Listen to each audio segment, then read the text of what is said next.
Ascolta, Lia, ci dai un tuo ricordo anche personale, magari di Ciccitu?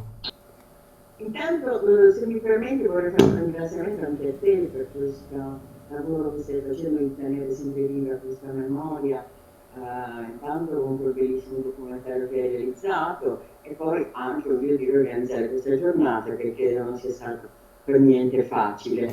E quindi siamo anche noi, amici di Cicito, che vi dobbiamo ringraziare per questa tua attenzione particolare nei confronti di questo grande personaggio, di questo grande uomo, grande sardo, che è stato Cicito Masara, con il quale ho avuto la fortuna di collaborare già dagli anni 70, quando abbiamo iniziato con il teatro, con il suo connoto, con Ferrase Gare, di cui è stato autore, e su connoto di cui è stato coautore insieme a Romano Ruiu.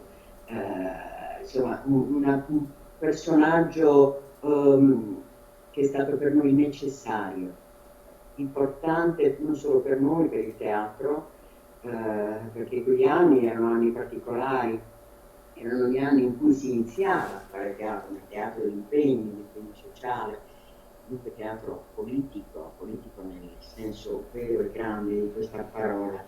E sicuramente Cicito ha contribuito con i suoi testi, non solo con i suoi testi teatrali, ma anche con la sua poesia meravigliosa, a, ovviamente ad arricchire il patrimonio culturale e letterario di questa terra.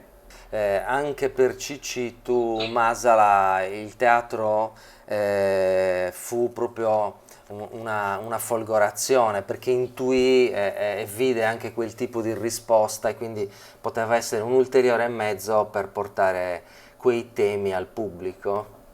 Certo, e però c'è da dire anche che lui ha già questo successo comunque, certo parziale perché parziale nel senso che non aveva girato tanto, ma quelli delle Labbra Bianche è uno spettacolo al quale io non ho partecipato perché ancora non facevo parte della teatro di Sardegna, della cooperativa, dunque però è uno spettacolo molto bello, che ora vi la fortuna di vedere, ma è uno spettacolo molto bello. Cioè, perché quello, se appena appena l'avessimo fatto 2 anni dopo, diciamo dire, quando eravamo già Già organizzati anche strutturati, eh? professionalmente, quindi probabilmente sì, avrebbe avuto un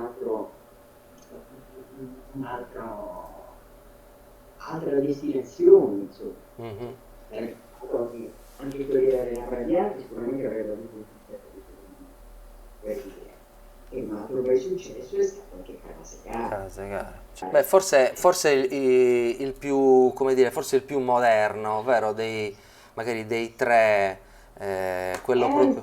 Sì, lì c'erano molte incursioni intanto sulla Mm. qualità, si parlava del Dio Petrolio, si parlava delle Cinque Sorelle, no?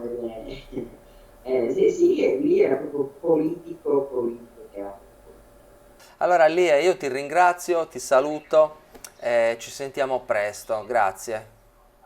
Grazie a te Marco, un abbraccio forte per tutto questo e ti ringrazio anch'io per tutto questo lavoro che fai in nome di questo grande, grande uomo che è stato Ciccio Massa. Bene. Mio amico, mi ha fatto una dedica, la dedica, guarda, ne ho tante dediche nei libri per letture che ho fatto, ma la sua è quella che conservo con maggiore affetto, con maggiore interesse. Benissimo, ciao Lia, grazie, ciao. Ciao, ciao, Ciao, ciao, ciao, ciao. ciao, ciao.